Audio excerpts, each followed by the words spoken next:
va souhaiter le C'est ça bonsoir à tout le monde, que on reprend depuis le début. Voilà. Alors bonsoir à tous. Je suis très heureuse d'être à nouveau à l'antenne avec toi et avec tout le monde pour partir au Brésil. Voilà, et alors qu'est-ce Ce qu'on va y soir, faire? comme je le disais tout à l'heure. Alors ce soir, on va parler de Chico Xavier, D'accord. qui est devenu une figure emblématique du Brésil depuis très longtemps, puisqu'il est né en 1910.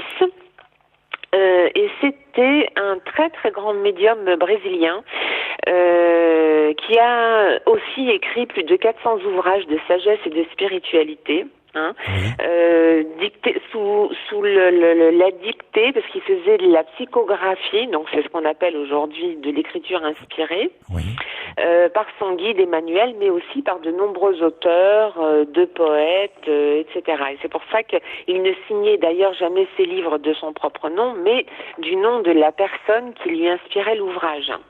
Donc tu vois, c'était quelqu'un qui était extrêmement modeste. Il n'était pas du tout dans l'ego. Mais c'était surtout un très très très grand médium qui a rassemblé des foules entières, des millions de personnes au Brésil, tant au Brésil mais dans le monde entier aussi, toutes religions confondues, si tu veux.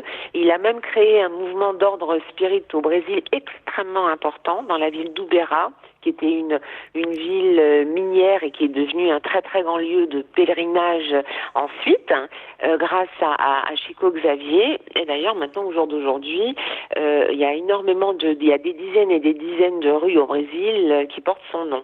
Il a d'ailleurs été pressenti pour le prix Nobel de la paix en 1981 et l'Assemblée nationale brésilienne a décidé d'en faire officiellement un porte-parole spirituel du Brésil, le porte-parole le plus important spirituel du Brésil. Donc tu vois, c'est une personnalité hors norme, Chico Xavier, et je dirais qu'à ce jour, c'est le plus grand médium qui ait existé au XXe siècle. Voilà. Donc, de ces nombreux ouvrages, il y en a eu plus de 410 je crois exactement, dont 39 qui ont été édités après sa mort. L'une des plus célèbres parutions de Chico Xavier a été Nos Solars, qui a fait l'objet d'un film qui parle du monde spirituel dans l'au-delà, donc après la mort. Voilà, donc il explique en détail ce qui se passe, parce que toi, c'est un sujet récurrent de l'émission, la vie après la mort, les phénomènes paranormaux, j'aime pas tellement ce mot, mais enfin des manifestations spirituelles, on va dire, de guides ou de défunts, puisque c'est le sujet permanent de ton émission, on va dire, entre autres. Et donc, Nos Solars expliquent de A à Z la vie après la mort.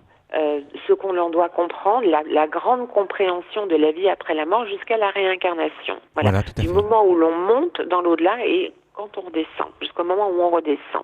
Voilà. Donc, comme je le disais tout à l'heure, Chico Xavier a réuni un nombre incalculable de personnes au Brésil et entre autres, il faisait beaucoup de psychographie, donc ce qu'on appelle de l'écriture inspirée qu'il recevait des défunts. D'ailleurs, il y a un documentaire qui s'appelle Les mères de Chico Xavier. Pourquoi ? Parce qu'il y a beaucoup de mères de famille qui venaient le voir lors de ces réunions spirites pour avoir des nouvelles de leurs défunts dans l'au-delà. Donc c'était des fils, des maris, des frères, etc. Et lui transmettait par lettres manuscrites qu'il faisait soit dans l'instant, donc au moment T, à l'instant T, donc en direct, ou alors peu de temps avant. Donc il transmettait des lettres à une lettre à une personne qui pouvait aller de une page jusqu'à 30, 50, 60 pages à chaque fois pour la personne concernée. Et donc, si tu veux, il convainquait tout le monde. Pourquoi ? Parce que dans ses lettres, il donnait des détails absolument mais bouleversants de chaque personne de la famille, mais même des personnes que la famille ne connaissait pas, des ancêtres. Et quand la famille se renseignait sur les ancêtres, il se rendait compte que Chico Xavier écrivait exactement l'exacte vérité sur l'histoire de la famille. Donc, si tu veux, il a convaincu tout le monde, non seulement au Brésil, mais en plus le gouvernement brésilien et tous les autres pays, les pays du monde entier, de sa véritable de son sacerdoce, si tu veux, de médium, et de don de lui qu'il a fait, si tu veux, en parole de sagesse et de très très très grande fraternité. Alors, Chico Xavier, dès 1931, il me semble, il a été convaincu qu'il était l'instrument d'un guide spirituel qui s'appelle Emmanuel, dont il parle dans Nos Solars, dans l'ouvrage, mais dans le film aussi, qui est très, si tu veux, qui respecte à la lettre l'ouvrage que Chico Xavier a écrit. Et Emmanuel, si tu veux, est resté à ses côtés jusqu'à 2 ans avant sa mort. Donc aux côtés de Chico Xavier, pour lui transmettre des enseignements extrêmement importants pour lui, pour les gens, les gens qui venaient le voir, mais aussi des enseignements d'ordre spirituel, mais aussi métaphysique, quantique, sur le monde qui nous entoure, et pour comprendre des vérités fondamentales sur le monde qui nous entoure. Tu vois, il pouvait parler de nucléaire, de physique quantique, d'amour, enfin de tous les sujets après à la spiritualité, si tu veux, et de compréhension que les hommes devaient absolument intégrer sur Terre. Pour éviter justement de détruire la planète, notamment. Il explique comment éviter de détruire la planète, notamment. Donc, si tu veux, il y a beaucoup de choses à dire sur Chico Xavier. Je pense que pour commencer, il faudrait que les personnes qui s'intéressent à Chico Xavier doivent voir en priorité le film qui a été tiré de son livre qui s'appelle Nos Solars. Je pense qu'énormément de gens qui nous écoutent l'ont vu. Déjà pour que l'on puisse prendre connaissance du monde spirituel après la mort, mais également des documentaires sur Chico Xavier aussi, qui sont extrêmement intéressants et qui parlent de tout le reste. Voilà, de sa personne, mais aussi des enseignements qu'il transmettait, parce qu'il faisait énormément d'écriture inspirée. Toute sa vie, pendant 45 ans, il a fait de l'écriture inspirée, même plus de 45 ans. Il a fait ça tous les jours, du matin au soir, sauf quand il recevait les personnes, en auditoire, si tu veux, privé ou public, peu importe, parce que toute sa vie, si tu veux, il s'est consacré à ça pour les gens, et tout l'argent qu'il recevait de ses ouvrages, il recevait beaucoup d'argent, il était automatiquement redistribué à des œuvres sociales, à des écoles pour les enfants, pour les pauvres. Il distribuait énormément de nourriture, d'argent aux pauvres, et tout l'argent qu'il gagnait, il redistribuait absolument tout, à 100%, dans la totalité de ses revenus, et il se gardait son maigre salaire. Je crois qu'il travaillait pour le ministère de l'Agriculture, il me semble. Eh bien, son maigre salaire, il le gardait pour lui, juste histoire de se nourrir, et le reste, il le redistribuait. Donc, tu vois, c'était quelqu'un d'extrêmement spirituel et de très, très, très inspiré. Très inspiré par Emmanuel, par son guide, par l'au-delà, mais par sa capacité de médiumnie aussi. Voilà. Eh ben, il y a déjà des questions dans le chat. Et oui, avant de poser des questions, il faut dire que le film Nos Solars maintenant est sorti aussi en français. Oui, il est sorti en français. Oui, absolument. On peut le voir dans son intégralité. Pendant longtemps, on n'a pas pu le voir sur Internet, mais maintenant on peut le trouver. On réussit à le télécharger Donc il faut absolument le voir. Ce film, c'est fondamental de le voir. Ouais, je les ai achetés, je les ai pas téléchargés, je les ai achetés. Tu l'as acheté, ouais. T'as bien fait. Voilà, donc les gens peuvent poser les questions qu'ils désirent poser, là, les auditeurs, s'ils ont envie parce que c'est une discussion avant tout entre nous tous. Tout à fait. Alors il y a Mick qui demande si on peut considérer Chico Xavier comme le plus grand des médiums, en fait. Oui. Après, tu sais... il y a plein de grands médiums. Ça a été le plus grand médium du XXe siècle, ça oui. Après, il y en a d'autres médiums qui sont incroyables, mais lui, si tu veux, il a été médium dès qu'il a perdu sa maman. Donc, dans ses très très jeunes années, il devait avoir 4 ans quand il a perdu sa maman. Et à partir de ce moment-là, il a commencé à entendre des voix. Donc, l'apparition de sa mère, des voix. Et il s'est rendu compte très petit qu'il n'était pas comme les autres. Donc, il a été très décrié, il a été moqué, il a été rejeté, Et il avait quand même 9 frères et sœurs, donc c'était une famille nombreuse. Et à partir du moment où sa sœur a été prise, on appelait ça à l'époque d'obsession, parce qu'aujourd'hui on peut appeler ça possession en quelque sorte. Oui. Et il a réussi à guérir sa sœur en une fois. Il a réussi à la déposséder entre guillemets. Et à partir de ce moment-là, il a été pris très au sérieux par sa famille, qui a complètement adhéré à son, si tu veux, à sa foi, à sa capacité de médiumnie, à sa capacité de pouvoir guérir les gens. Si tu veux, bon, lui, c'était un être qui était totalement habité, Chico Xavier. Aujourd'hui, il devrait être canonisé. Tu vois, c'était un saint, Chico Xavier. Pour moi, c'était un saint, Chico Xavier. Il était, si tu veux, on peut l'associer, je sais pas moi, à François d'Assise, au Padre Pio, tu vois, il fait tout à fait partie de ce genre de personnes-là, à Mère Teresa, sauf que lui était un très très très grand médium. Mais voilà. il était connu et surtout reconnu, quoi. C'est ça qui était important, en fait. Et du monde entier. Ouais. Si tu veux, il faut bien comprendre que le Brésil, si tu veux, maintenant c'est l'un des premiers pays au monde, si tu veux, c'est l'un des premiers pays au monde qui s'est intéressé au mouvement spirit. Et d'ailleurs, Chico Xavier a beaucoup, si tu veux, parlé d'Allan Kardec, des écrits d'Allan Kardec, qui était un très très grand penseur qui a codifié l'ordre spirit, Allan Kardec. Et si tu veux, il a été l'un des commentateurs le plus éloquent de l'œuvre d'Allan Kardec, Chico Xavier.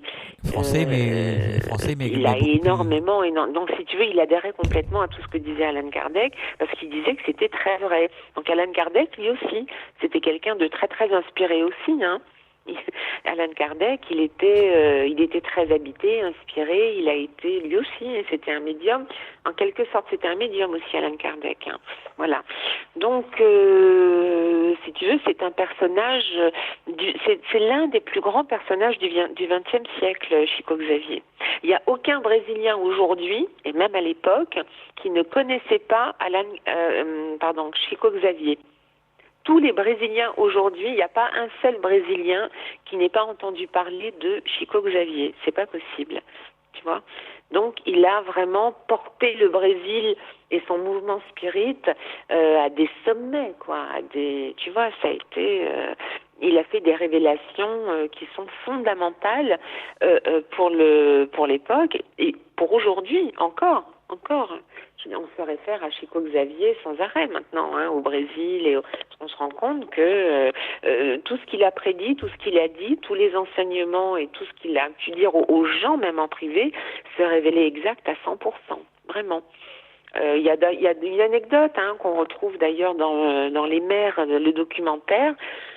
Alors des mères de famille, il en a eu des milliers et des milliers qui sont venus le voir pour avoir un message d'un défunt, parce qu'il écrivait des lettres qu'il donnait donc à ses mères de famille. Il y a une anecdote là-dessus où on le voit dans ce documentaire, une mère de famille est complètement dévastée par la mort de son fils qui a été tué accidentellement par une arme à feu. Son fils qui avait 15 ans, qui était avec son meilleur ami, et ils étaient tous les deux ensemble et tout d'un coup le coup de feu part. Et donc sa mère et son père ont attribué cet accident plus à un meurtre de son meilleur ami qu'à un accident. La mère est complètement dévastée. Elle entend parler de Chico Xavier, elle le connaissait, et si tu veux, et donc le père, qui était caméraman à la télévision, n'adhérait absolument pas à ce que faisait Chico Xavier, aux lettres qu'il écrivait notamment, il n'y croyait pas. Et un jour, cette mère de famille, si tu veux, vient dans cette salle où Chico Xavier œuvrait à Ubera, dans son grand mouvement spirit. Il avait créé un grand mouvement, une grande salle où des centaines et des centaines de gens venaient à chaque fois, tous les jours, tous les jours. Et donc, il écrit une lettre de son fils qui remet à la mère. Et la mère est totalement bouleversée. Et il explique dans cette lettre que le coup de feu qui est parti n'est absolument pas la cause, enfin, son ami n'est absolument pas un meurtrier, si tu veux, c'est ce coup de feu qui est parti, c'est un accident. Ils jouaient tous les deux, le coup est parti tout seul, et donc il écrit une longue lettre qui remet à sa mère en disant: maman, c'est moi, c'est ton fils, je t'explique comment ma mort est arrivée, c'est un accident, mon ami n'y est absolument pour rien. Et si tu veux, ça a été, bon, évidemment, ça a été jugé.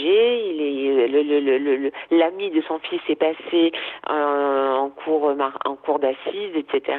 Il a failli aller en prison, mais grâce aux lettres de Chico Xavier et le juge au tribunal et tous les jurés et tout le monde a été convaincu de la véracité des propos qu'a tenu Chico Xavier dans la lettre, dans cette longue lettre, en disant que son ami n'y était pour rien, et il donne des preuves dans cette lettre. Donc si tu veux, ça, des anecdotes de ce type, il y en a des milliers.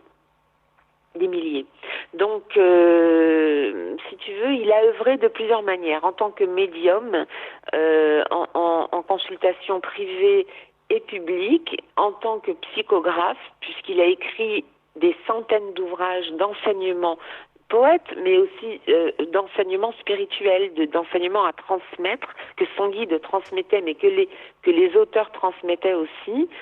Et en tant que guérisseur également, et en tant qu'homme de paix, de foi, de fraternité, si tu veux, c'était un être extrêmement bon, mais dans tout le sens du terme, hein, si tu veux, qui a transmis aux gens sa foi, si tu veux, sa fraternité à tout un peuple qui en avait besoin. Mais si tu veux, les gens qui venaient le voir étaient issus de tous les milieux sociaux confondus.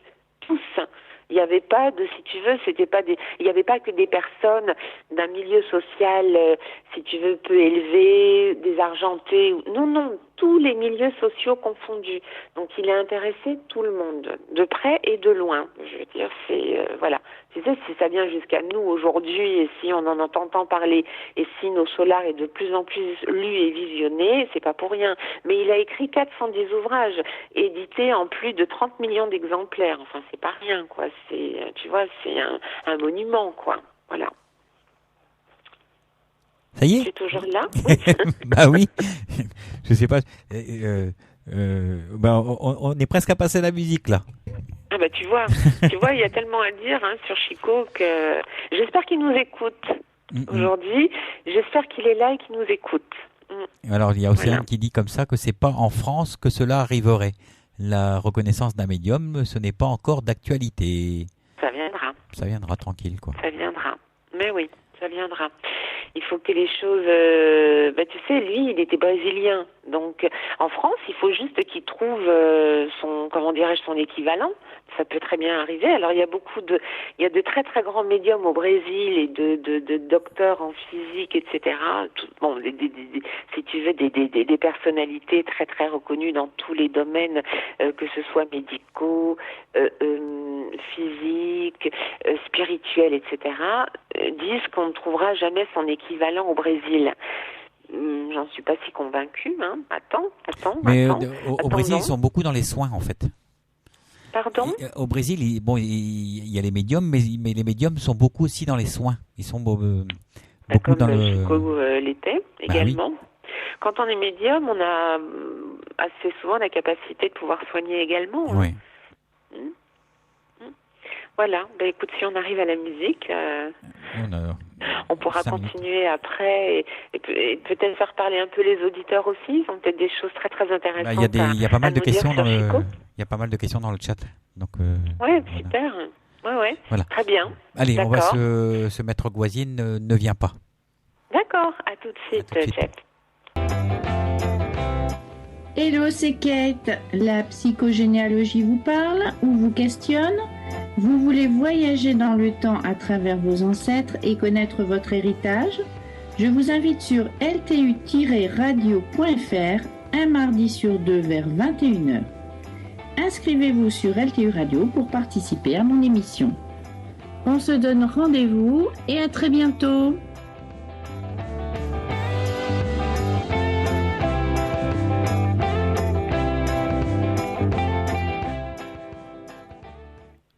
donc on se retrouve pour les causeries d'Ingrid. Voilà, ce soir. Pour les causeries d'Ingrid. Non, les causeries. Ah, pardon. Non. Tu vois, hein, la ligne n'est pas super bonne. Si, ça passe bien. Oh, purée. Bon. Voilà, alors, et ce soir on parle comment dirais-je, l'esprit ne limite pas l'humour, hein. Je veux dire, on peut rire aussi un peu. Heureusement, oui. Donc, alors, on va parler donc on continue notre petite discussion voilà. sur Chico Xavier. Et moi, je voulais qu'on parle un petit peu, parce que tout à l'heure, tu étais allé tellement vite et j'arrivais pas à en placer une. Ah mince, excuse-moi, je suis désolée. Et je voulais qu'on parle d'Alan Kardec, justement, parce que tu parlais d'Alan Kardec et le rapport qu'ils avaient, le rapport pas physique, hein, parce que c'est pas la même époque, mais le rapport qu'ils avaient tous les deux, donc Chico Xavier et Alan Kardec. Et justement, je voulais dire que Alan Kardec, bien qu'étant français, était beaucoup plus connu au Brésil qu'en France. Ben, c'est pas étonnant, puisqu'au Brésil, je te dis, c'est le mouvement spirit est extrêmement important au Brésil. Je veux dire, au Brésil, il y a plus de 20 millions de sympathisants, si tu veux, à l'ordre spirit et à Chico Xavier. Et je ne sais combien de pratiquants. Ben c'est considéré comme une religion là-bas. Ben oui, là-bas, oui, c'est ça. Si tu veux, là-bas, le spiritisme au Brésil, c'est une religion. Ah oui. On va dire que c'est la 3e religion du Brésil. Hein. Voilà. Donc c'est pour ça que, enfin moi, personnellement, j'ai lu le bouquin d'Alan Kardec il y a des années. Hein. Il y a des années, et je pense qu'il y a énormément de Français qui l'ont lu aussi. Mais c'est vrai que il n'est pas, entre guillemets, il n'est pas de bon ton d'en parler, si tu veux. Voilà. Et oui, pas pourtant, très accepté en France. Pourtant, ça tombe et au Père-Lachaise. Oui. C'est marrant quand même, quoi.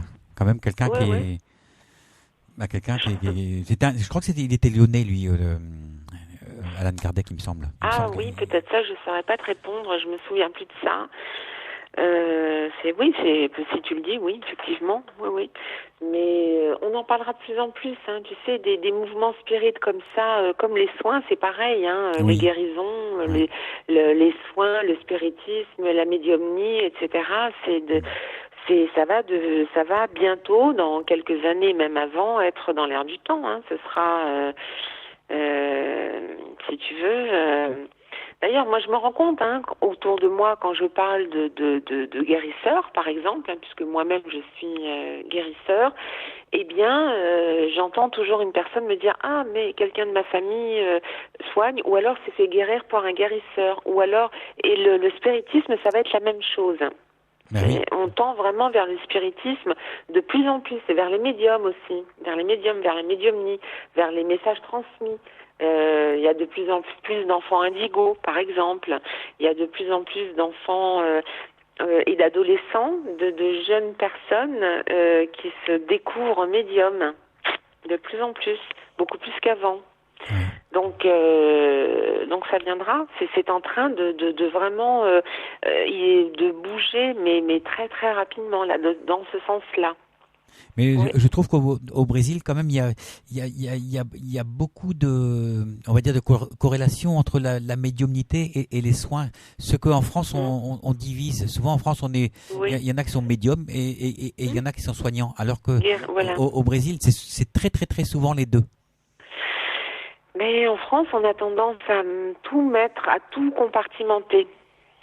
C'est pareil dans le cinéma. On ne peut pas être chanteur, acteur et danseur de claquettes à la fois en France. Alors qu'ailleurs, oui. En France, on ne peut pas être médecin et faire du karaoké le soir si on en a envie. Dans les autres pays, si.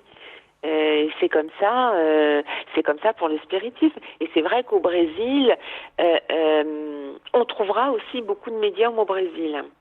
Pourquoi ?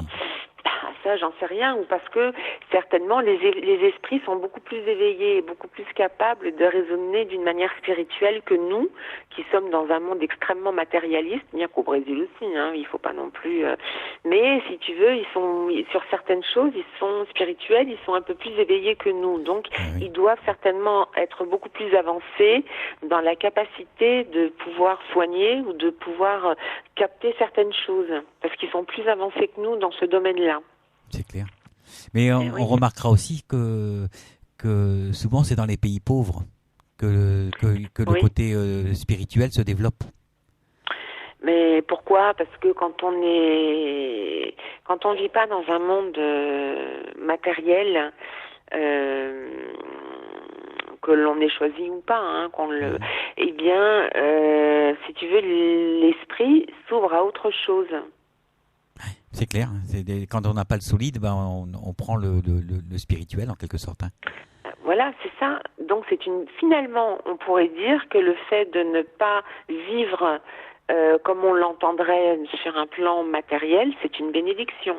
Parce que ça nous donne l'occasion de pouvoir nous éveiller beaucoup plus facilement que quelqu'un qui vit aisément, d'une manière matérielle.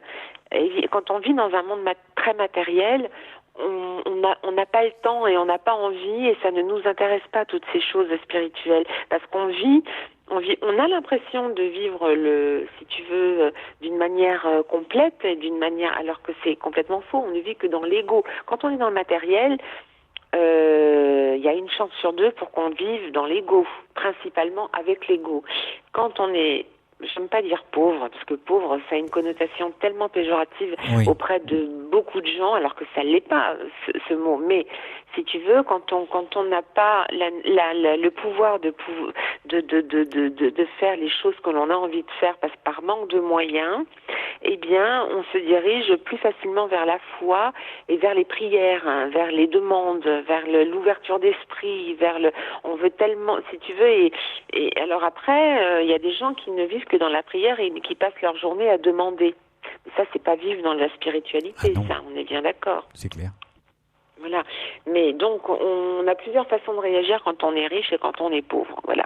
Mais quand on est pauvre, entre guillemets, encore une fois, eh bien, on peut vraiment, si on comprend les choses, si on a un tant soit peu de recul, et justement, si on s'intéresse à certaines choses dont, je sais pas moi, la spiritualité, la médiumnité, les soins, etc., eh bien, on peut comprendre qu'on a beaucoup plus de la capacité de pouvoir avancer spirituellement que quand on est riche, parce qu'on a d'autres occupations quand on est riche. Malheureusement, après, il y a beaucoup de personnes riches qui s'intéressent à la spiritualité. Attention, il ne faut pas non plus faire d'amalgame. Surtout pas. Ce serait une bêtise sans nom que de dire ça. Mais effectivement, quand on est pauvre, eh bien souvent, il faut aller au-delà des illusions et comprendre que c'est une bénédiction. Puis la richesse, c'est relatif. On peut être riche d'un côté puis être le pauvre de l'autre.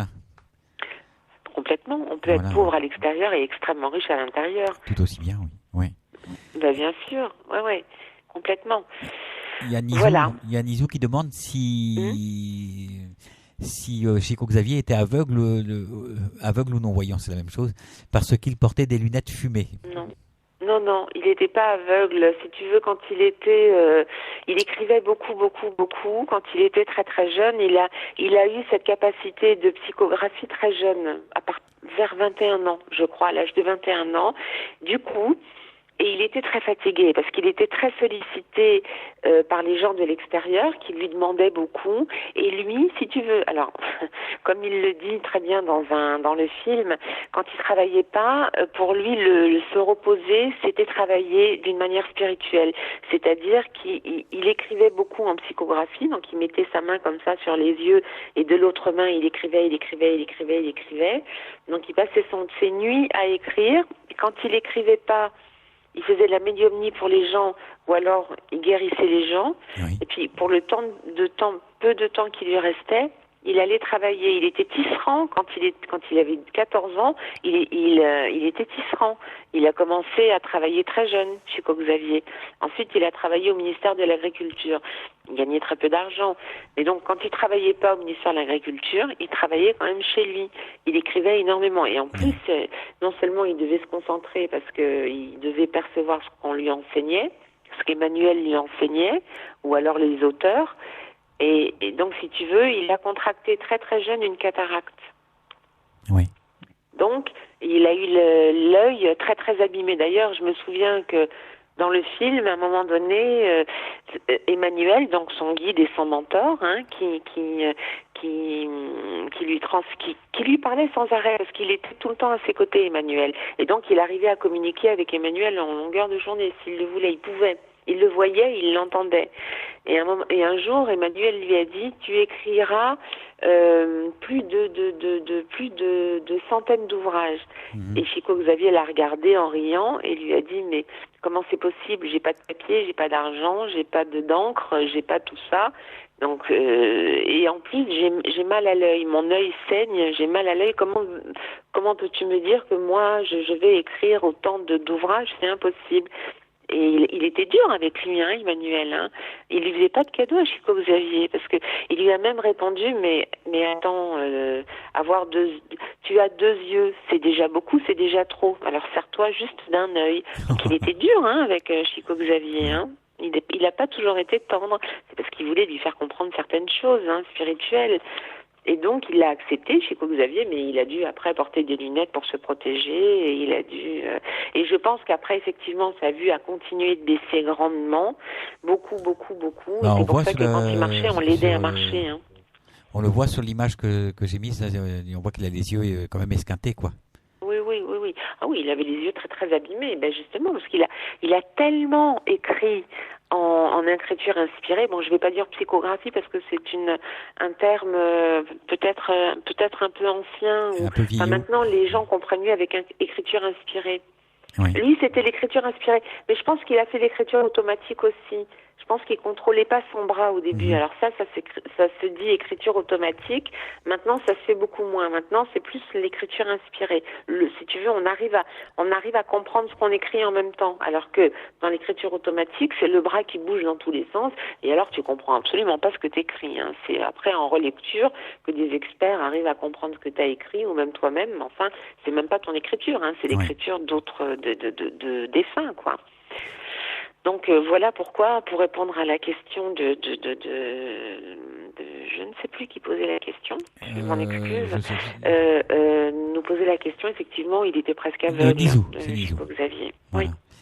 Oui. Justement, en parlant d'écriture, il a quand même retranscrit pas mal de messages d'un certain André Louis, dont on parle dans Nos Solars, justement. Oui, mais il a de lui et je te dis, de beaucoup de poètes, parce qu'il a écrit beaucoup de recueils de poèmes et de traités et de comment dirais-je, de techniques spirites même.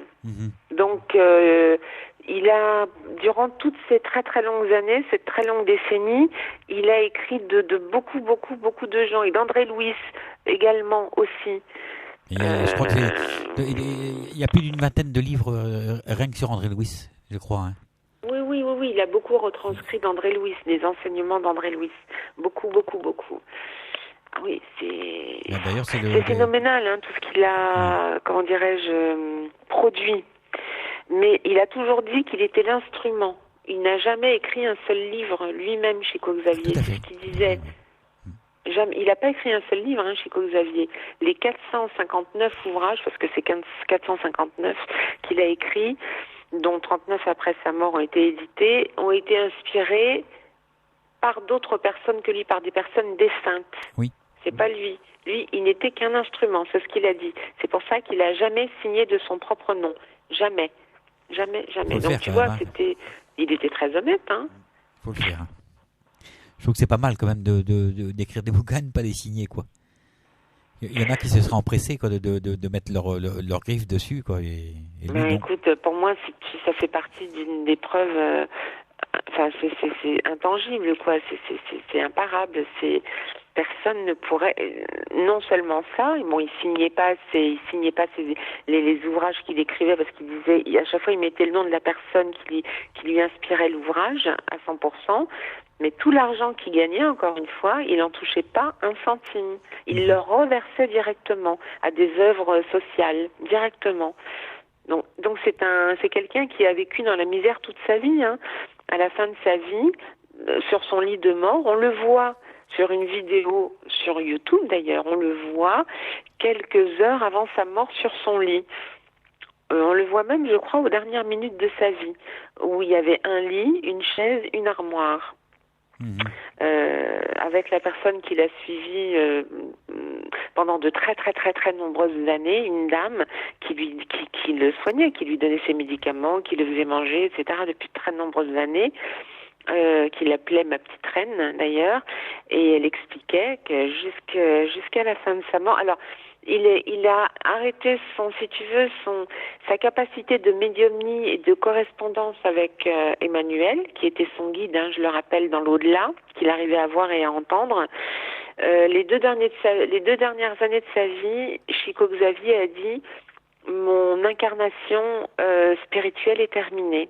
Donc j'ai fini ce que j'avais à faire, et les 2 dernières années de sa vie, il n'a plus vu Emmanuel, ni entendu, et il n'a plus eu la capacité de médiumnie, parce qu'il disait: mon œuvre est terminée, ce que j'avais à faire sur terre est terminé.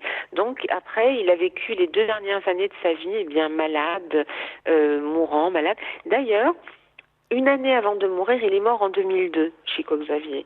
Une année avant de mourir, en 2001, il a failli mourir. Il a été hospitalisé parce qu'il a eu une attaque des poumons, des bronches, enfin je ne sais plus, extrêmement importante, et il a failli mourir. De l'extérieur de l'hôpital, l'hôpital était filmé par des journalistes avec des caméras, etc. On a vu une lumière blanche passer comme ça devant la caméra et qui s'est dirigée vers la chambre de Chico Xavier comme une orbe, si tu veux, très importante et très nette à l'image. Et un médecin raconte que dès que cette lumière est apparue dans sa chambre par la fenêtre, il a été guéri. La fièvre est tombée, il a pu respirer normalement, et il a vécu encore une année alors qu'il était en train de mourir. Donc si tu veux, mais d'ailleurs Chico Xavier, il a été gardé par la police brésilienne. Ça a été une forteresse, hein, sa maison, parce que les gens voulaient rentrer par la porte, la fenêtre. Il a même été menacé de mort, hein, Chico Xavier. Hein. C'est normal, on est différents. Ben voilà, donc il était gardé par une police, enfin je veux dire, c'était carrément des militaires, hein, qui le gardaient, hein, Chico Xavier. Il attirait tellement de monde, tellement de foule et de fanatiques par la même occasion. Quand tu attires une foule comme ça, tu attires aussi les fanatiques. Hein. Et du coup, il était très très très gardé comme un homme, comme l'homme politique le plus important de la planète. Hein. Mais oui. En fait, quand il y a l'ombre, il y a toujours la lumière derrière.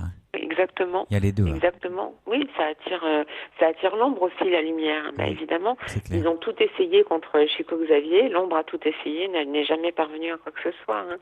Je pense qu'il suffisait de croiser Chico Xavier pour passer directement dans la lumière, à mon avis. Hein. Ah oui. Alors, il était dans l'ombre. Il y a Mick qui dit comme ça, il a été maltraité par sa tante, et Jeff Bourbon qui rajoute, tu penses que c'est la souffrance de la perte de sa mère ainsi que le reste de sa vie qu'il en a développé ses capacités en fait?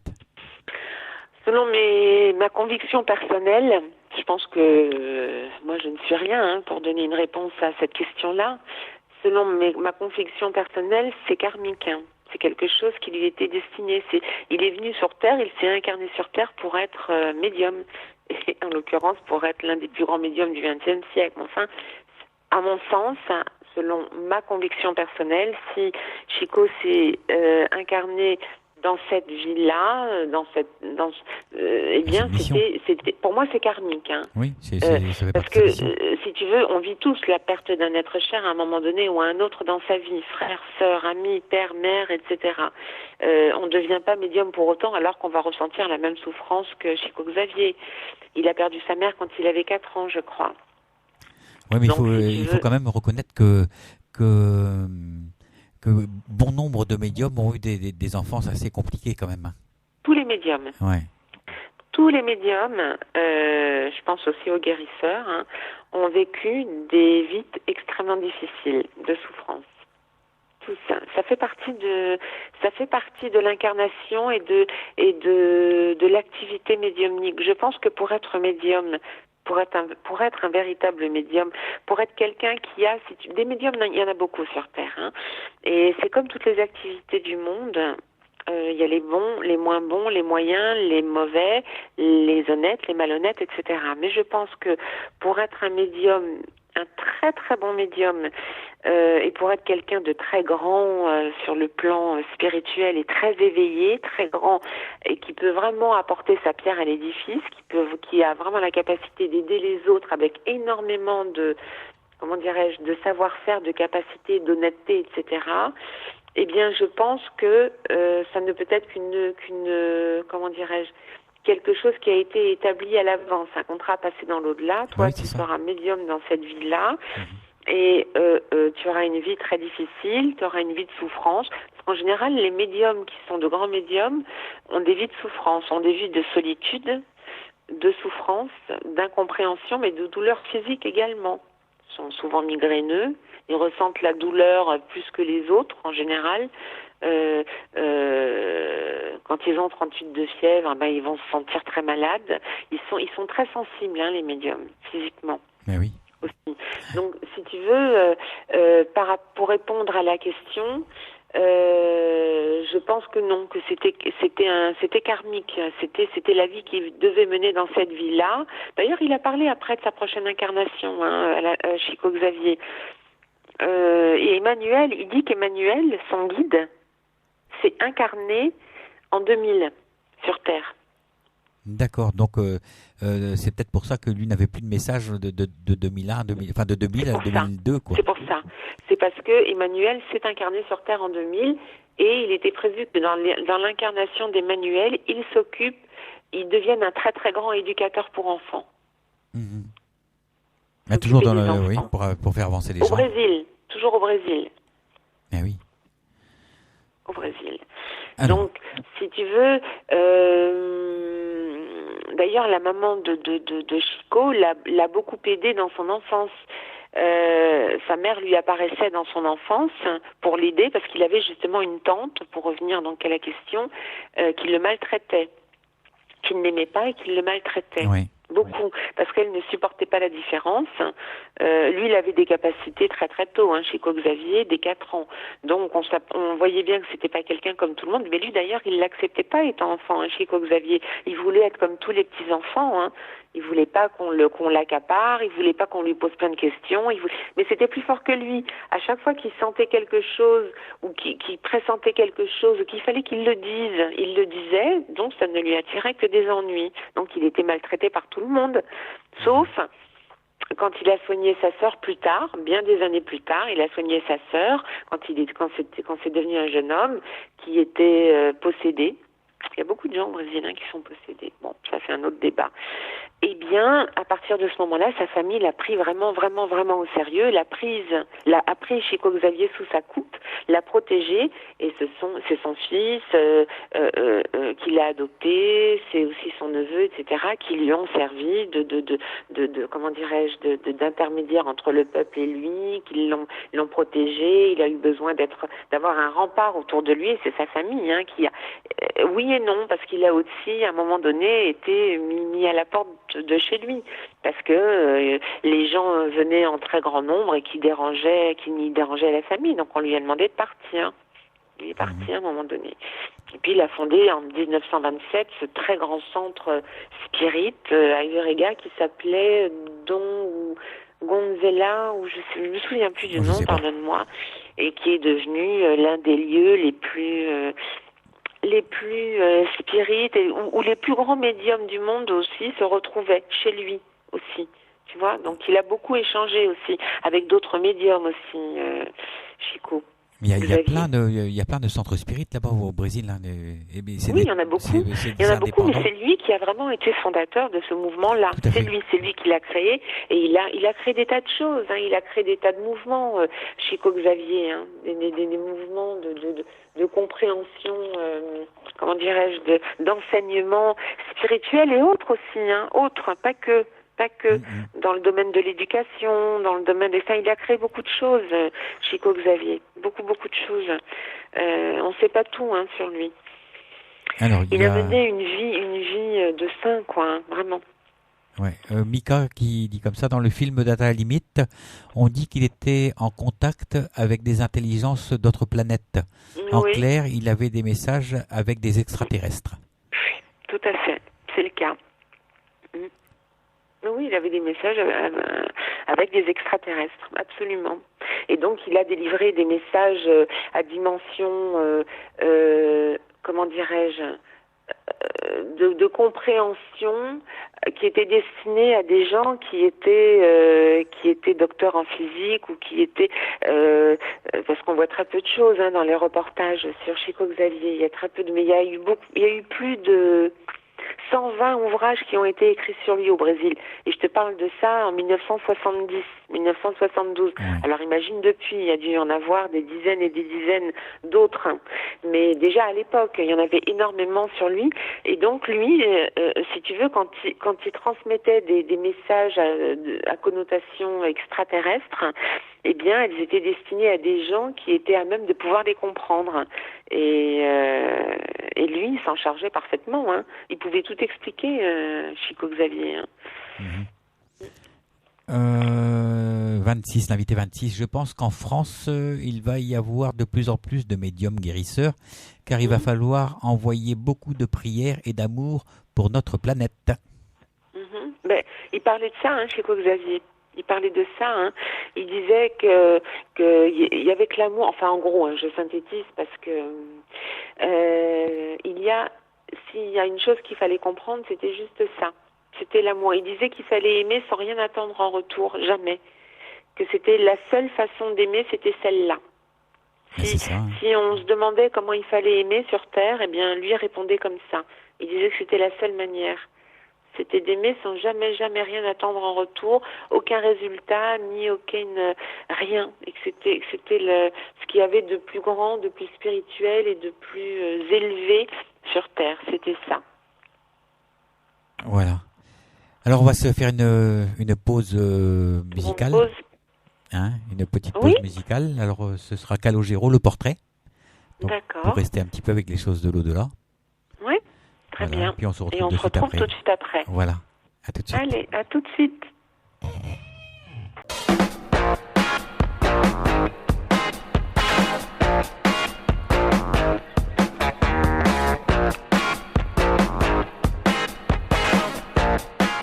Rendez-vous tous les jeudis à partir de 21h sur lturadio.fr pour votre émission Au-delà des mots. L'émission où j'ai le plaisir d'accueillir des médiums et des thérapeutes. Je vous donne donc rendez-vous jeudi prochain. Salut!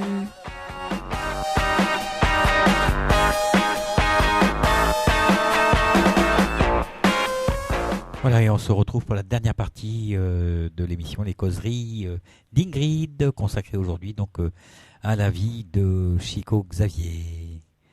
Voilà. Alors je vais te poser une question qui est dans le chat de Ingrid. Oui, je t'écoute. Alors il y a Cathy qui parle de l'enfance donc de Chico Xavier, qui dit qu'il a eu une enfance très dure. Je trouve la perte de sa mère était insupportable pour lui, sa tante et des autres enfants à l'école était très dure. Et il y a une autre personne qui a mis au-dessus qu'il y avait son oncle qui profitait de lui et qui avait monnayé ses dons en quelque sorte.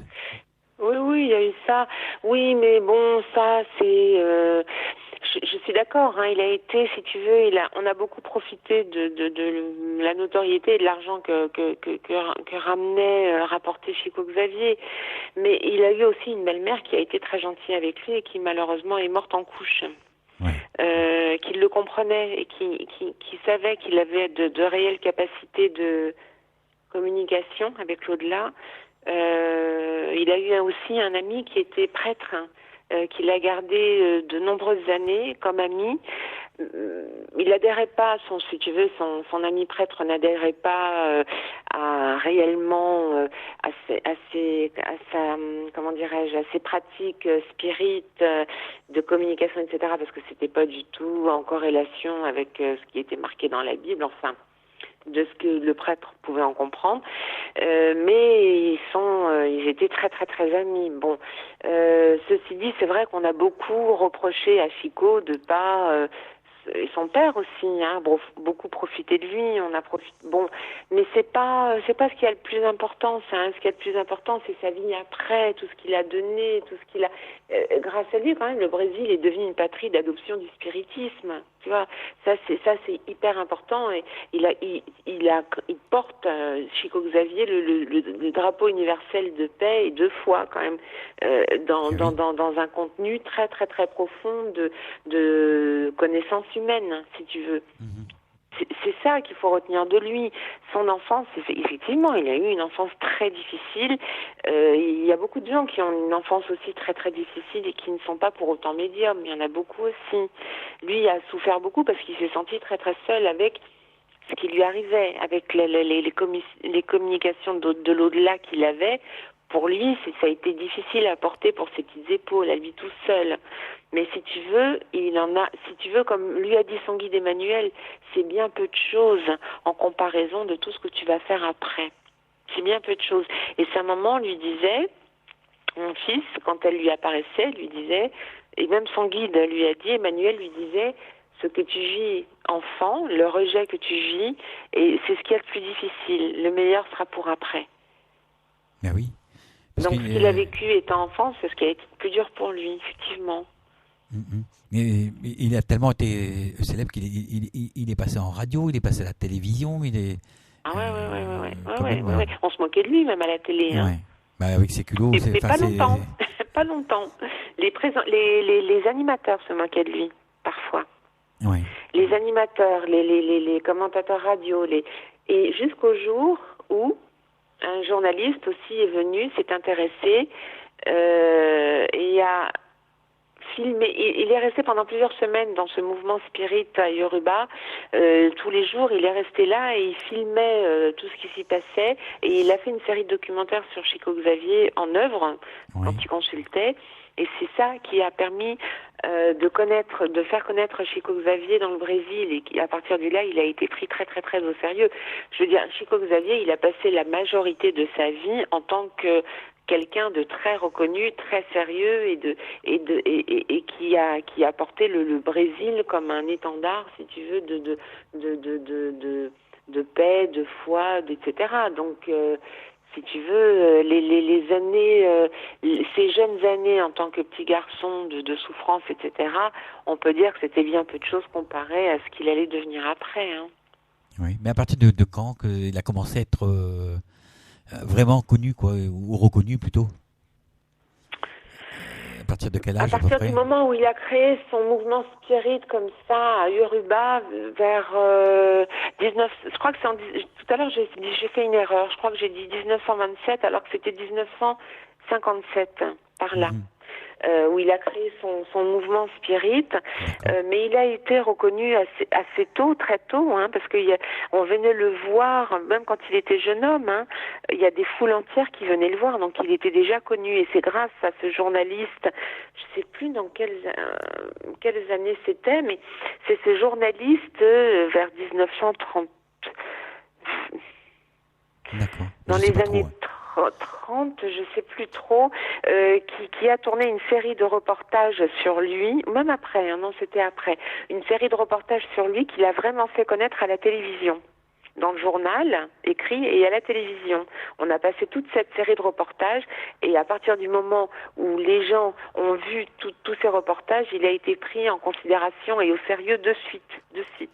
Donc ça a été, donc toute sa vie, il a été pratiquement reconnu et pris au sérieux tout le temps. Voilà. Je ne sais pas si les auditeurs ont quelques il y a plus de questions, réflexions à faire. Il y a comment s'appelle Cathy qui dit comme ça, ce qui n'est pas compris par certaines personnes les dérange. Oui, c'est vrai, bien connu. Hein. Ce qui fait peur dérange. Quand on a peur de quelque chose, non seulement on en a peur, mais on devient agressif et contre, de par le fait. Donc, tant qu'on n'a pas compris tant qu'on comprend pas quelque chose, on est contre. Hein. C'est bête, hein, mais c'est comme ça. Au lieu de chercher à comprendre, en général, on est contre. Il y a des tas de gens qui vont dire, moi, les médiums, j'y crois pas. Ah bon, pourquoi? Parce que il y a beaucoup de gens qui disent la médiumnie n'existe pas, communiquer avec l'au-delà n'existe pas. Alors on a envie de leur dire, ah bon, mais est-ce que tu as des preuves que ça n'existe pas l'au-delà? Est-ce que tu as des preuves que la vie après de la mort n'existe pas? Bah oui. Est-ce que tu as des preuves qu'un médium ne peut pas être médium? Là, ils vont te regarder, non, mais moi, je te dis que ça n'existe pas. Donc, voilà, si tu veux, on demande toujours aux médiums de donner des preuves. Mais on ne demande jamais aux non-croyants d'en donner des preuves que ça n'existe pas. Et pourquoi? Oui, il faut toujours prouver. En France, on doit prouver qu'on est innocent. Voilà, c'est ça. Et après, on te parle de présomption d'innocence. Oui, c'est ça. C'est ça. C'est deux choses qui collent pas, ça colle pas, quoi. C'est ça. Mais maintenant, c'est ce qu'il faut. Si les auditeurs nous écoutent, c'est ça qu'il faut dire aux gens. Quand on leur dit, parce que les gens qui nous écoutent sont forcément intéressés et croient forcément au spiritisme, à la médiumnie, à la vie après la mort, à la communication par les guides, par les défunts, etc. Ils y croient forcément. Donc, quand la prochaine fois que quelqu'un vous dit mais ça n'existe pas, j'y crois pas, ce sont des bêtises, moi je te dis que ça n'existe pas. Est-ce que cette personne vous dira, est-ce que tu peux me donner des preuves que ça existe? Des preuves, on en a eu. On en a eu des preuves. Chico Xavier, il en a donné des preuves. C'est clair. Toute sa vie, de par les lettres qu'il écrivait, il a donné des preuves tangibles aux gens qui venaient le voir. Alors à nous maintenant de répondre aux gens qui n'y croient pas, est-ce que toi, tu as des preuves que ça n'existe pas? Est-ce que tu as une seule preuve que ça n'existe pas? Quelle est la preuve que tu m'avances? Les gens, ils ne sauront pas répondre. Non, j'ai pas de preuve. Bon, alors essaie de ils vont répondre, quand on est mort, on est mort. Oui, moi j'ai entendu ça encore aujourd'hui. Quand on est mort, on est mort, il n'y a rien après. On est mort, il n'y a plus rien. Voilà, c'est la réponse des personnes cartésiennes, en fait. Hein. Oui, mais ce que je comprends pas, c'est que comment peut-on être aussi sûr de quelque chose que l'on ne sait pas? Oui. Comment est-ce qu'on peut être aussi sûr qu'il n'y a rien après la mort et que les médiums ne sont pas médiums? Ça serait triste. Mon mari a encore lu, aujourd'hui, il a terminé le test de Stéphane Alix. Oui. Et il me disait, mon mari est médecin, donc c'est quelqu'un de très cartésien quand même à la base. Mais lui, maintenant, avec moi, il est convaincu de bien des choses depuis qu'il me connaît. Ça fait 9 ans. Mais c'est tant mieux. De par mes voyages astro, etc., etc. Eh bien, il me disait tout à l'heure, j'aurais jamais cru que ce livre m'aurait autant intéressé. Il m'a vraiment beaucoup intéressé. Et maintenant, il est tout à fait convaincu qu'effectivement, il y a une vie après la mort, que les guides existent, les anges existent, la communication avec l'au-delà existe. Mon mari est parfaitement convaincu de tout ça, alors qu'il est médecin et qu'il a une formation cartésienne de médecin. Il y a une question qu'on est obligé de se poser, parce que quand on a connu, ne serait-ce qu'un petit peu de Chico Xavier, c'est la question est, quelle est la différence entre la religion et la spiritualité? Ça n'a rien à voir. Oui, mais tu vas parler à quelqu'un d'une personne lambda, elle sera incapable de te répondre. T'as pas besoin d'avoir de religion pour être spirituel. Pour être spirituel, ça n'a rien à voir. La spiritualité, si tu veux, c'est, comment dirais-je, c'est une compréhension de la Terre et du cosmos. La religion, c'est une croyance en un Dieu, en un châtiment. Ça dépend quelle religion. En un jugement du bien et du mal. Oui, parce que ça dépend quelle religion. C'est chez les chrétiens, on est toujours punis. Mais dans toutes les religions, on l'est. Hein. Pas chez Bouddha, quoi. On est punis. C'est pas une religion, le bouddhisme. C'est une philosophie de vie. D'accord. C'est pas une religion. Dans toutes les religions, il y a le bien et le mal. Et dans toutes les religions, à un moment donné, on va châtier si on n'a pas eu une attitude en adéquation avec les écrits.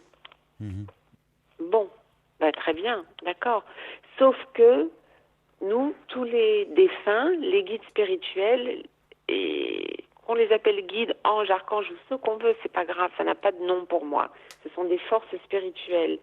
Nous disent, nous enseignent qu'il n'y a ni bien ni mal. Pourquoi? Parce qu'il y a une notion de karma et de compréhension que l'on doit acquérir. Et que le karma entre si tu veux, en action, c'est la compréhension de la cause à effet. Quand on pose un geste, il y aura forcément une répercussion de ce geste, de bien ou de mal, appelle-le comme tu veux, mais si tu veux, le karma, c'est ça, c'est comment dirais-je, c'est la loi de la cause à effet. Quand je dis quelque chose, quand je pense quelque chose ou quand je pose une action, il y a un effet.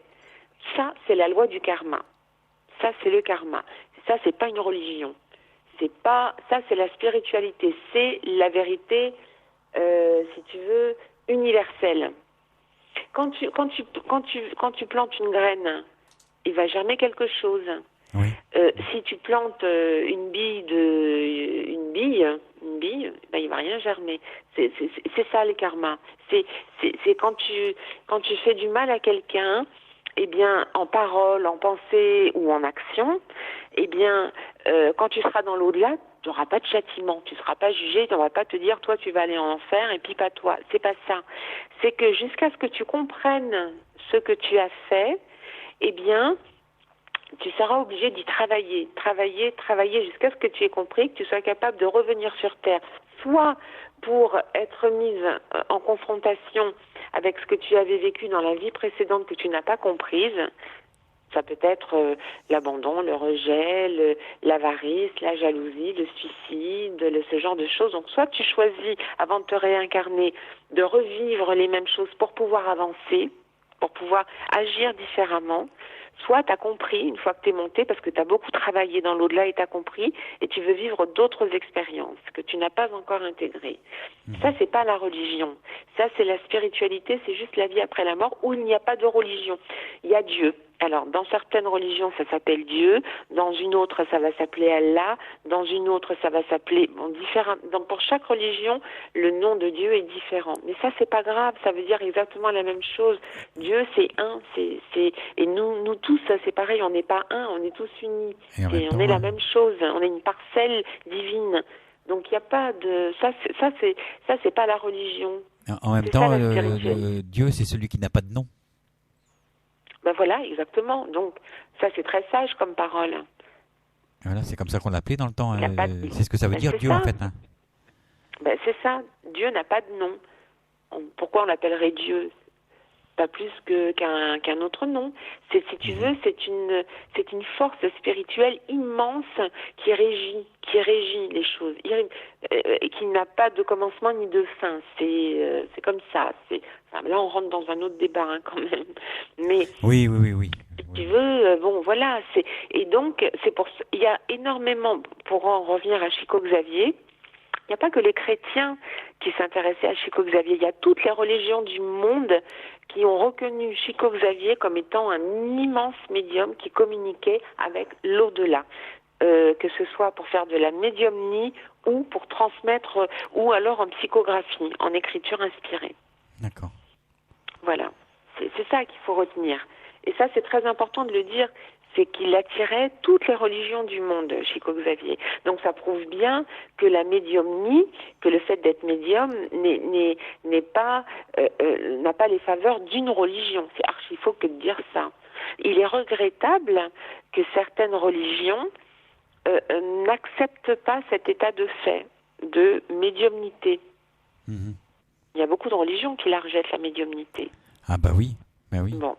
Déjà, rien qu'au niveau des catholiques, parce que à une époque, on croyait à la résurrection, enfin à la réincarnation, pardon, et puis depuis ce fameux traité, là, ils ne croient plus à la... tout a changé, en fait. C'est passé de la réincarnation, comme au début de la chrétienté, à la résurrection, qui est totalement différente. Oui, c'est ça. ça. Bon, mais là c'est pareil, c'est un autre débat. Ça pourrait faire d'autres sujets d'émission. Hein. Mais voilà, c'est ça. Bon, et pour en revenir à lui, donc, si tu veux, Chico Xavier restera dans les annales. Je veux dire, jamais personne ne pourra oublier Chico Xavier. C'était un avatar, hein, Chico Xavier. Au même titre que Jésus, ou que, je te dis, comme l'abbé Pierre, Mère Teresa, etc., ce sont des avatars, hein. Ce sont des on dit que ça s'incarne pas des archanges, mais ce sont vraiment des gens très, très hautement spirituels qui se sont incarnés, hein, sur Terre, hein, pour faire avancer l'humanité, hein. C'est clair. Bon, la semaine prochaine, on parle de quoi? Parce qu'on va arrêter là, parce qu'il est 23h05. Ça, je vous le dévoilerai très bientôt. Ce serait bien qu'on fasse aussi une émission sur les arnaques et les abus. Oh, bah alors là, dis donc, il y aurait à dire. Ouais, oui. Ça, c'est un vrai sujet d'émission. Voilà, comme ça, au moins, tout le monde pourrait donner son avis et... Ben ça, il faut le donner, il faut en parler beaucoup, beaucoup, sans arrêt, parce que justement, tout à l'heure, tu parlais de l'ombre et de la lumière. Comme on est dans une mouvance actuelle, de par les planètes, etc., qui font ressurgir donc les capacités à communiquer avec l'au-delà et avec d'autres planètes également. Et il y a l'ombre qui pousse des coudes et qui essaie aussi de s'installer par rapport à ça, parce qu'elle n'est pas d'accord, ça lui fait peur, l'ombre. Du coup, il y a beaucoup de gens qui se disent médiums, qui se disent guérisseurs, qui se disent tarologues, qui se disent etc. Et qui n'en sont pas du tout. Et donc, je pense que c'est un sujet dont on doit parler de plus en plus et vraiment très souvent, pour informer les gens qui veulent effectivement faire appel à de vrais médiums et de vrais. Il faut dénoncer tout type d'arnaque, parce qu'il y en a beaucoup. C'est clair. Mais bon, peut-être pas dénoncer, mais tout au moins en parler pour que les gens restent éveillés. Que les gens restent éveillés. Prévenir les gens, les protéger. Voilà, les protéger de certaines pratiques, de comment dirais-je, comment dirais-je, parce que il y a plusieurs manières de pouvoir appâter les gens. Oui. Il y a plusieurs, et donc c'est de ça dont on pourrait parler pour protéger les gens, leur dire attention. Voilà, mais il y a pas que ça, il y a aussi des personnes qui on va pas faire le sujet maintenant, mais des personnes qui, sous prétexte qu'ils sont connus, demandent des sommes astronomiques, par exemple, ou des choses comme ça. Oui, voilà, c'est ça. Oui. Voilà, le sujet est vaste. Hein. C'est pas normal, je veux dire. C'est encore une conviction personnelle, et c'est ce que disent les médiums, les plus grands, les médiums honnêtes. Eh bien, quand on est médium, on se contente de peu pour pouvoir comment dirais-je, pour que le plus de monde ait accès aux médiums, aux vrais médiums et aux vrais guérisseurs. Il faut demander peu. Au Brésil, justement, c'est gratuit. On reçoit que des gens argentés alors. Au Brésil, dans les centres spirites, c'est gratuit, c'est pas payant. Dans les centres spirites, c'est gratuit, mais à ce moment-là, alors ça, c'est un vrai débat. Moi, je pense qu'effectivement, un médium ou peu importe, un guérisseur qui veut faire cette activité à part entière toute la journée, pouvoir recevoir un certain nombre de personnes.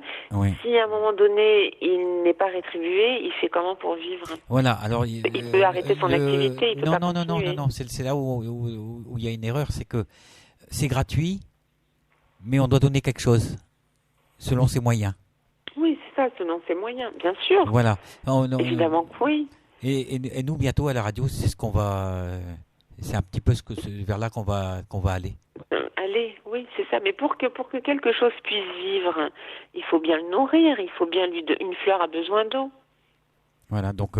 par exemple. Voilà. Mais on en parlera dans une prochaine émission, parce que le sujet m'intéresse beaucoup. Mais ceci dit, je suis parfaitement d'accord avec cette pensée-là. Hein. Les gens donnent ce qu'ils peuvent donner. Ça, c'est très spirituel.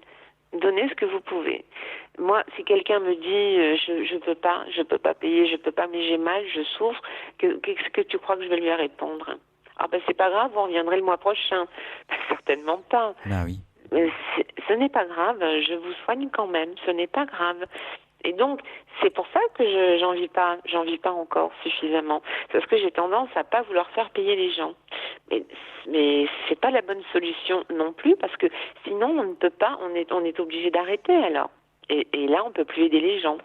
Oui. Enfin, on en parlera plus tard dans une prochaine émission. Qui vont te dire, tu n'as qu'à avoir un autre métier et guérir le soir ou le week-end ou en dehors de ton travail.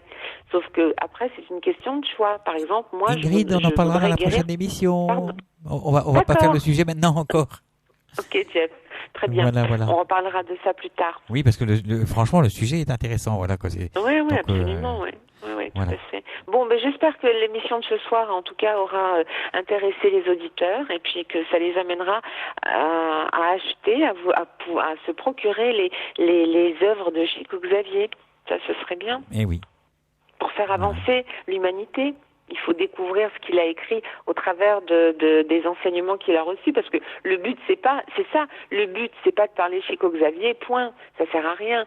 Le but c'est de pouvoir s'intéresser à ce qu'il a écrit, aux œuvres qu'il a produites, pas acheter les 459, mais enfin en acheter quelques-unes, s'y intéresser, et rien que ça c'est énorme, ça fera avancer l'humanité, parce que ce qu'on lit dans les livres, après on en parle autour de soi, et c'est comme ça que les mentalités changent. Bah oui. Évolue. Voilà, on va se quitter pour ce soir, Ingrid.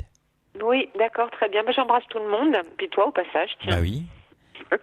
Il reste quelques personnes dans le chat. Dominiki, l'invité 50, Cataclic, Mick, Océane, Pascal, Nanou, Nizou, Paola, Soso, Jean-Pi, Sophie, Sabrina, Yann, Marie-Laure, David, Cathy, Jean-François Bourbon, 26, Candeliane, Rabia, 93, Fabiola, 03, 60 et Lulu 13, voilà. Ça en fait du monde. Eh oui, et sans compter ceux qui ne sont pas dans le... qui visionneront la vidéo. Voilà. Mais il va falloir que je m'attache à cette vidéo parce que elle s'est coupée 3 fois. Mince. Donc il va falloir que je recolle les morceaux, on va dire. T'as du travail. Oui, j'ai du boulot pour le week-end prochain. Sur la planche. Oui, mais c'est mon week-end, on va dire. Bon, écoute. Voilà. Au moins, je sais ce que tu feras. Bon, j'embrasse tout le monde et puis on se dit à dans 15 jours. Voilà, et nous, sinon, nous on se retrouve demain avec Olivier Danès. Oui, avec plaisir. Faire une petite soirée là et on aura je sais plus qui. Oh là, je sais même plus qu'est-ce qu'il y a en première partie de soirée. Bravo. Bravo. Oui, je sais plus. Demain ce sera la surprise. Vous verrez ça demain matin. Bon. On a tellement d'émissions. Hein. Voilà. Bisous. Bisous. Bisous. Ciao. Bisous.